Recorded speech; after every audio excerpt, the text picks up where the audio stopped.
I am Akriti Srivastava, an assistant professor in Dayal Group of Institution.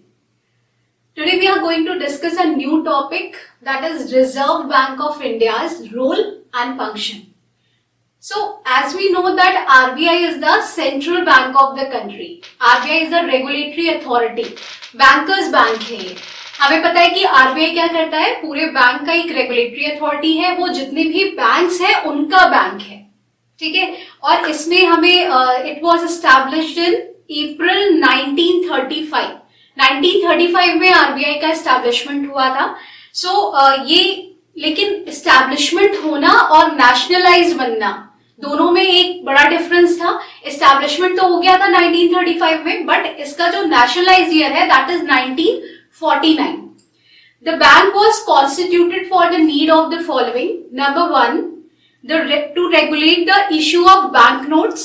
Number 2, to maintain reserve with a view to securing monetary stability. And number 3, to operate the credit and currency system of the country to its advantage.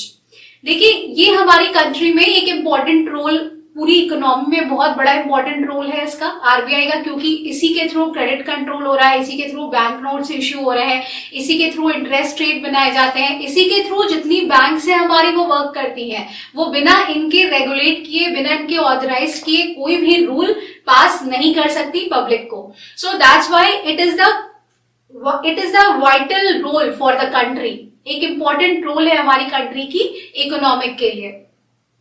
Now we are going to discuss the first point, that is the role of RBI. So number 1 is regulating the volume of currency.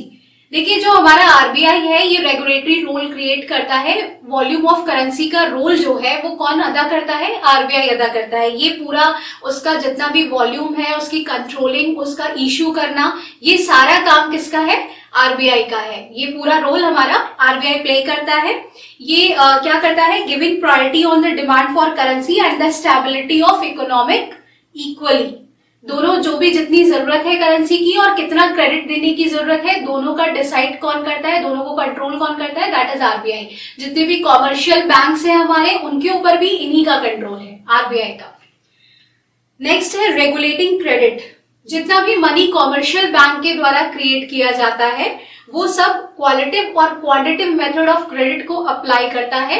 इन्हीं methods को apply करके पूरा credit को regulate करता है कि कितना credit किस बैंक के थ्रू मेंशन्ड है. Number 3, control over commercial bank.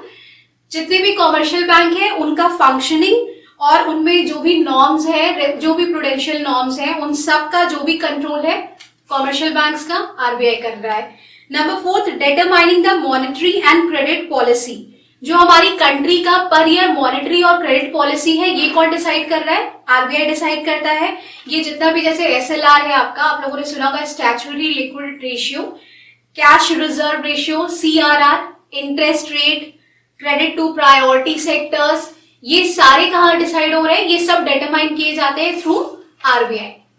Next is mobilising the savings. Mobilising saving का मतलब है कि ये एक बहुत बड़ा, जैसे तो प्रमोशनल रोल भी आपके लिए प्ले करता है आरबीआई, क्योंकि ये जितनी भी सेविंग्स होती हैं, चाहे वो बैंक्स की हो या पब्लिक्स की हो, एक तरह से वो आरबीआई के थ्रू ही मोबिलाइज की जाती है. इसमें एक्चुअली जैसे हम लोग क्या करते हैं, इसमें कुछ ऐसे सेक्टर्स हैं जो अनबैंक्ड हैं, रूरल एरियाज में या सेमी, आप देख लीजिए अर्बन एरियाज हैं हमारे, उनमें कुछ ऐसे सेक्टर्स हैं, कुछ ऐसे एरियाज हैं जो अनबैंक्ड है. तो आरबीआई क्या करता है, वहां पर भी अपने प्रमोट करता है बैंकिंग को. तो इससे क्या होता है, जो इंडिजिनस बैंकर्स हैं हमारे, उनका जो प्रोसेस है, या मनी लेंडर्स हैं, प्राइवेट मनी लेंडर्स हैं, उनको क्या होता है, बढ़ावा नहीं मिलता. अगर वहां की पब्लिक बैंकिंग के बारे में समझ पाती है, बिकॉज ऑफ आरबीआई ही इस चीज को प्रमोट करता है. नेक्स्ट है number 6, institutional credit to agriculture. Institutional credit क्या करता है, ये जो हमारा कॉमर्शियल बैंक है या कोई भी फाइनेंशियल इंस्टीट्यूशंस होता है, वो जो हमारा एग्रीकल्चर है हमारी कंट्री का, उसके ग्रोथ में भी बहुत इंपॉर्टेंट वर्क करता है. जैसे आरबीआई ने सेटअप किया था 1963 में एआरडीसी, एआरडीसी क्या करता था, ये इसका एक ही ऑब्जेक्टिव था कि जो एग्रीकल्चर को हमारा क्रेडिट रिक्वायरमेंट है वो पास ऑन करता था। बाद में क्या हुआ, नाबार्ड डेवलप्ड हुआ और नाबार्ड में एआरडीसी को मर्ज कर दिया गया। नाबार्ड आपका डेवलप्ड हुआ था 1982, जुलाई 1982 में नाबार्ड का डेवलपमेंट हुआ और उसमें एआरडीसी को मर्ज कर दिया गया। Number 6 is number 7 is specialised financial institution.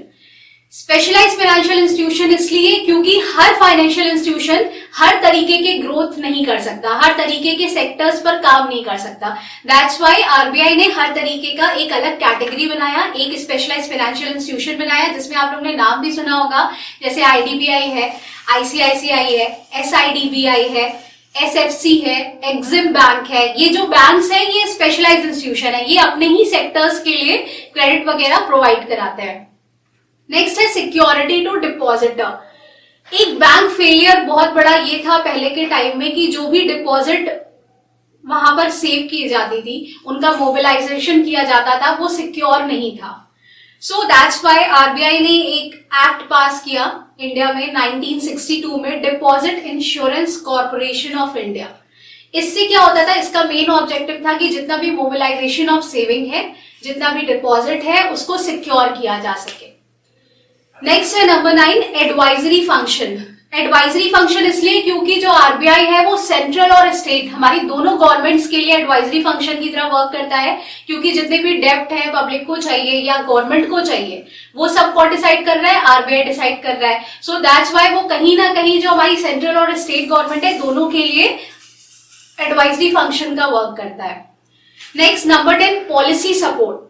Policy support इसलिए क्योंकि ऐसा नहीं है कि कोई आरबीआई पॉलिसी लॉन्च कर देता है और उसको इम्प्लीमेंट कर दिया जाता है कॉमर्शियल बैंक्स के थ्रू। इसमें क्या होता है, एक इन्वेस्टिगेशन बैठती है, एक रिसर्च होता है किसी भी पॉलिसी पर, फिर आरबीआई उस पॉलिसी को सपोर्ट करती है। तो मेनली क्या होता है कि जितनी हमारी इकोनॉमिक पॉलिसीज बनती हैं, ये थ्रू आरबीआई ही डिजाइन की जाती है, मतलब थ्रू आरबीआई ही उसको सपोर्ट करता है, तब वो कॉमर्शियल बैंक्स तक और उसके थ्रू हमारे तक पहुंचती है। Now we will go through the second point, that is the function of RBI. RBI के क्या क्या functions है। नंबर 1, देखिए आरबीआई के बहुत सारे फंक्शंस हैं, हमें भी पता है कि मॉनेटरी मैनेजमेंट से लेके क्रेडिट कंट्रोल पॉलिसी तक आरबीआई के पास है। सो उन फंक्शंस को हम पॉइंट वाइज डिस्कस कर लेंगे यहाँ पे। नंबर 1 है आपका नोट इशू। आपको भी पता है नोट्स कौन इशू करता है, आरबीआई इशू करती है। हमारी आरबीआई के पास सोल अथॉरिटी है करेंसी नोट्स को इशू करने की ऑफ द कंट्री। बस ये है कि keeping certain minimum amount of उसका गोल्ड रेट्स को अलग हटा के देन जो करेंसीज होती हैं वो उनको इशू करती है। सेकंड है banker to the government. Banker to the government का मतलब है ये हमारी जो गवर्नमेंट है, अभी मैंने बताया कि स्टेट और सेंट्रल गवर्नमेंट के लिए एडवाइजरी फंक्शन का काम करती है, तो ये एक्चुअली सिर्फ एडवाइजरी फंक्शन का काम नहीं करती है, ये उनको सपोर्ट भी करती है। उनके लिए जो बैंक है, जो हमारी गवर्नमेंट के लिए बैंक है, वो आरबीआई है। आरबीआई अपनी सारी जो भी सेविंग्स है या जो भी हमारे कंट्री के लिए है क्रेडिट्स है, वो सब आरबीआई के पास ही सेव होते हैं, आरबीआई के पास ही रखे जाते हैं। तो एक तरह से हम कह सकते हैं कि जितने भी हमारे डेप्ट हैं वो आरबीआई के थ्रू ही मैनेज किए जाते हैं, चाहे वो पब्लिक डेप्ट हो या कंट्री के लिए हो। नेक्स्ट है नंबर 3 बैंकर्स बैंक। जितने भी इंडिया में बैंक हैं उनका बैंक कौन है, आरबीआई है, क्योंकि वो पूरा बैंकिंग सिस्टम को रेगुलेट कर रहा है। नेक्स्ट है नंबर 4 क्रेडिट कंट्रोल। जैसा कि मैंने बताया कि क्रेडिट कंट्रोल पॉलिसीज कौन बनाता है, आरबीआई बनाता है, तो इसके पास sole authority of credit control है। जितना भी क्रेडिट कंट्रोलाइजेशन है वो कहां से है, आरबीआई के थ्रू है, जिसमें open market operation, selective credit controls, variation in bank rates, ये सब इन्वॉल्व है।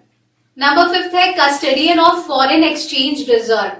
फॉरेन एक्सचेंज रिजर्व का कस्टडी भी किसके पास है, आरबीआई के पास है, क्योंकि जो एक्सचेंज रेट होता है किसमें, जो फॉरेन हमारी करेंसीज आती हैं इंडिया में यूज होती हैं, उनका रेट और हमारी कंट्री का रेट कौन मैनेज करता है, आरबीआई मैनेज करता है। जिसमें आपने सुना होगा इसका रिलेशन आईएमएफ से है, इंटरनेशनल मॉनेटरी फंड। नंबर 6 है डेवलपमेंट फंक्शन। डेवलपमेंट फंक्शन का मतलब different type of developing policies और developing the agencies for the regulatory of the economy. तो ये फंक्शन भी कौन हमारा परफॉर्म कर रहा है, दैट इज आरबीआई। आरबीआई ही इन सारे फंक्शंस के ऊपर परफॉर्म कर रहा है और फिर वो बाकी बैंक्स तक या फाइनेंशियल इंस्टीट्यूशन तक इन सब चीजों को पहुंचाता है और डेवलपमेंट करता है उनका। चाहे वो आप एग्रीकल्चर ले लीजिए या क्रेडिट पॉलिसीज ले लीजिए या किसी भी सेक्टर का आप बैंकिंग वर्क को ले सकते हैं, तो उसमें ये कौन वर्क कर रहा है, that is RBI. So students, from the above discussion, it is clear that RBI is the kingpin of Indian monetary policies or Indian money market. It issues notes, buys and sells government securities, regulate the volumes, directions and cost of credit, etc. It is playing an active role in the development activities by helping the establishments and working of specialized institutions, providing term finance to agriculture also, industry, housing and foreign trade. So thank you students. See you soon in the next lecture with another new topic. Keep learning.